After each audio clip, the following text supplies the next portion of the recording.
Okay. We have some things. Great, We are Gena. similar. Let's do it. First, we have our similarities. Okay. Same birthday. June 20th? Yes. Oh, look at that. Jews. Yeah. Look at that. That. Another. Okay. And lawyers. Well, this is pretty amazing. Okay. And here for Pride. Yes. We're going to start with the gays. Okay. I'm going to tell you a story. Okay. Okay. My wife and I did reciprocal IVF. To meet her eggs, donor sperm, I carried. Yeah. This was in 2016. I was pregnant, found out that my wife was going to have to adopt her own genetic kids. Right. Because I was considered the legal parent because I was giving birth. Crazy. Ridiculous. And, that was neat. We thought we would be okay waiting a little bit. Then the election happened and we said, no, we're not. Right. Went through with the adoption. Good. Then had our second daughter in 2020. Went through the process again. And at this point, I now had an Instagram platform. And so I started talking about, hey, we're going through this thing called second parent adoption. Got it. This is what you should do. Amy Coney Barrett nominated to the Supreme Court. Yeah. Here's some more things you got to do to protect yourself, estate plan and all of that. Right. And people were so confused about adopting your kids. Why the birth certificate wasn't enough. Come to learn and teach everyone, because I was an infertility lawyer. It's an administrative document governed by the laws of the state. Right. You don't have rights to your child. Right. And so people were freaking out. And I said, you know what? I'm going to help people find a lawyer. Well, I started an organization called Connecting Rainbows. It provides free legal and fertility resources to the community. Yeah.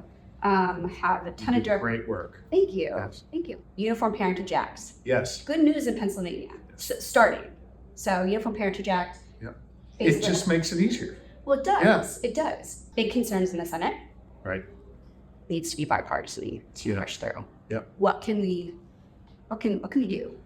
Well, first off, I'm grateful you shared your story, and I'm grateful that you're not only telling it to me today, but you're using this platform to inform others. I think a lot of people sort of don't realize this, and they get scared, and they get confused, and they don't have the level of sophistication in the law that you have. And so we need to take that chaos out of it for people. Just two loving parents that want to raise a kid. Like, that's a beautiful thing that we should all be for.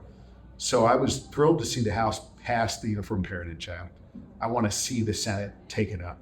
Unfortunately, bills that go over there that strengthen protections for the LGBTQ plus community tend to die a slow and painful death. I think on this in particular, the focus needs to be on adoption, which is something that the other side has always said they're for.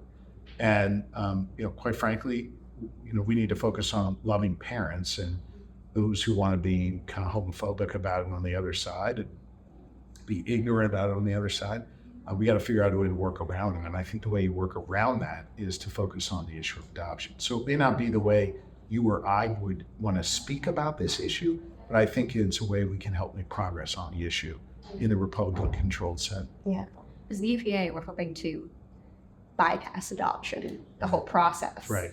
And just you can sign a voluntary acknowledgement of parentage, which makes it so much easier. And let me be clear, I'm not suggesting that it is an adoption type thing. I just think that is the way. You asked me, how do we get this done? I think that's a way to frame the issue. Right. Yep.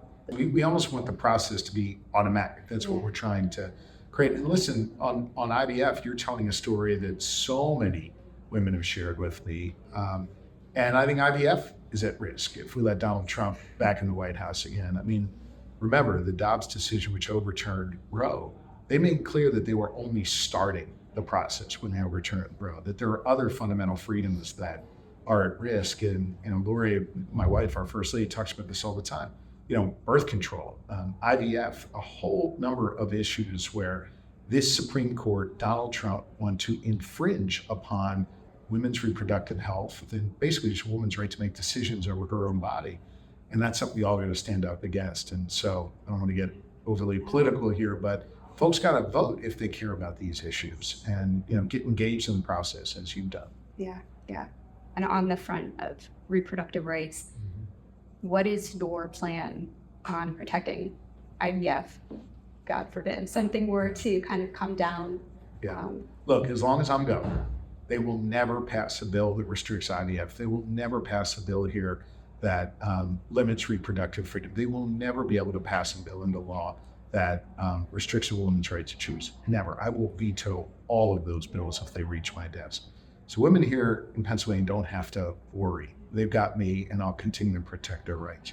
The challenge that we have, whether it's abortion rights, IVF, is if Donald Trump is in charge and they pass a national ban on abortion, a national ban on IVF, I'll certainly sue. I'll certainly do everything I can in the courts. But remember what we have in the Supreme Court now because Donald Trump hacked that court.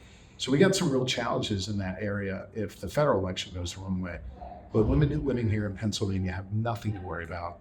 I'm going to make sure that I protect their rights from any state bills that reach my desk that could in any way undermine your fundamental freedoms. Well, we appreciate your work in Pennsylvania. I think we would love to see it in DC, but we would lose. I'm not going anywhere. You're stuck with me, Gena. Thanks. Good to be with you.